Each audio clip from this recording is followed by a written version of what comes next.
Daniel Walker adjusted the small navy blue backpack on his 6-year-old daughter's shoulders before kneeling to tie her untidy shoelace. There. Captain Emmer is officially ready for today's mission. Emmer saluted dramatically. Yes, Captain Dad. Daniel laughed, earning smiles from several parents dropping their children off at school. It had become their morning ritual. Every weekday began with a mission. Mission, finish breakfast. Mission, brush teeth. Mission, be brave at school. Ever since Emmer's mother passed away 4 years earlier after a sudden illness, Daniel had tried turning ordinary moments into little adventures. He couldn't erase her grief. But he could make sure she never faced it alone. After dropping Emmer at school, Daniel drove across town to the headquarters of Orion Maritime Systems. Following 20 years in the Navy, he had retired with an impressive service record before accepting a position as Director of Operations for the rapidly growing company.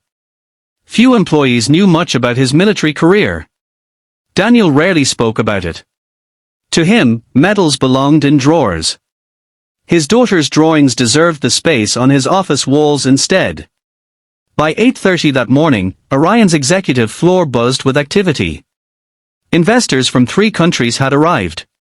Department heads hurried between conference rooms. Assistants balanced coffee trays while reviewing schedules. At the center of it all stood CEO Victoria Sinclair. At 41, she had built Orion into one of the world's leading marine engineering companies.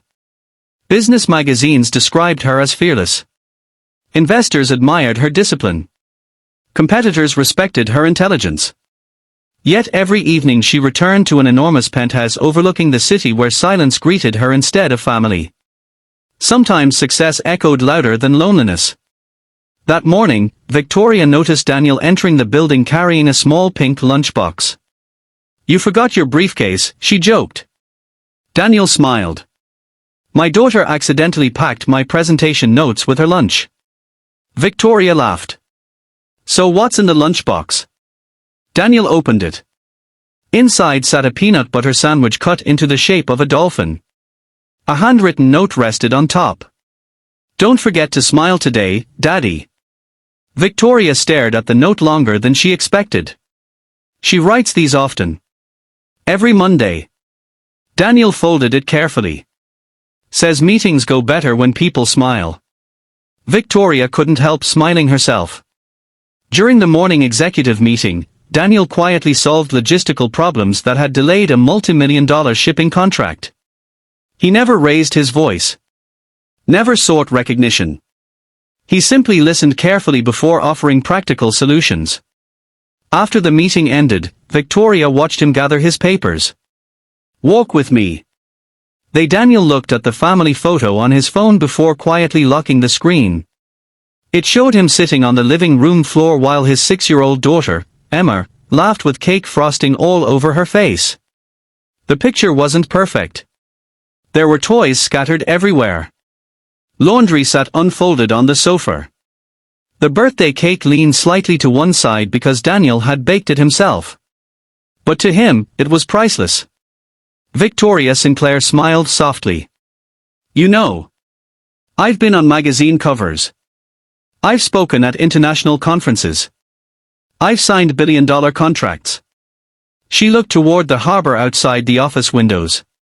"But I've never had anyone leave me a note reminding me to smile." Daniel laughed quietly. "They are surprisingly effective." She became thoughtful again. "I wish I had a happy family like yours." For a long moment, Daniel didn't answer. Finally, he smiled with gentle honesty. "My family is happy. But it isn't complete." Victoria looked at him. "My daughter needs a mom." The words hung in the quiet room. Not as a proposal. Not as a hint. Simply as the truth. "My wife passed away 4 years ago. Emma barely remembers her. I can be her father. I can braid hair now. I've even learned how to bake birthday cakes." He laughed. "They usually lean a little." Victoria smiled. "But I can't replace her mother." The sincerity in his voice touched something deep inside her. She nodded slowly. I understand. That evening, Victoria couldn't stop thinking about their conversation. For years, she had assumed success required sacrificing personal happiness. She had postponed relationships, skipped holidays, missed birthdays, promised herself there would always be time later. Later had quietly become years. The following Saturday, Orion Maritime hosted its annual Family Harbor Day. Employees were encouraged to bring children, parents, spouses, and grandparents aboard one of the company's restored historic ships. Victoria almost skipped the event. Instead, she remembered Daniel's words. Families matter. She arrived early. Children immediately filled the docks with laughter. Some painted wooden sailboats. Others chased bubbles across the pier. Emma spotted Victoria standing alone. "Daddy.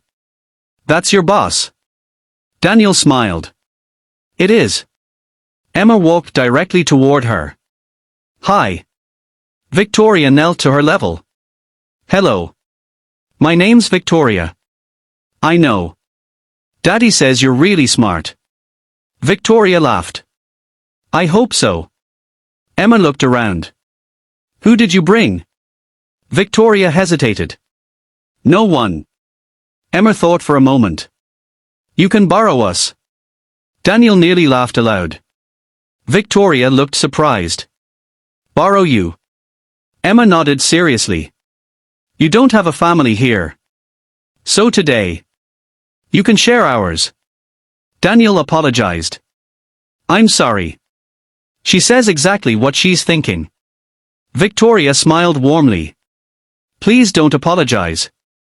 I think it's wonderful." The rest of the afternoon passed naturally.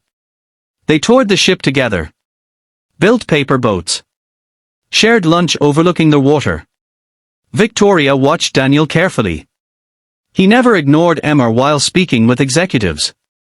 He never checked emails when she wanted his attention.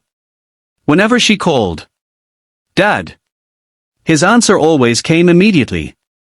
"I'm here." Victoria realized something profound. Daniel wasn't balancing work and family. He had already decided which one came first. Months passed. Their friendship slowly deepened.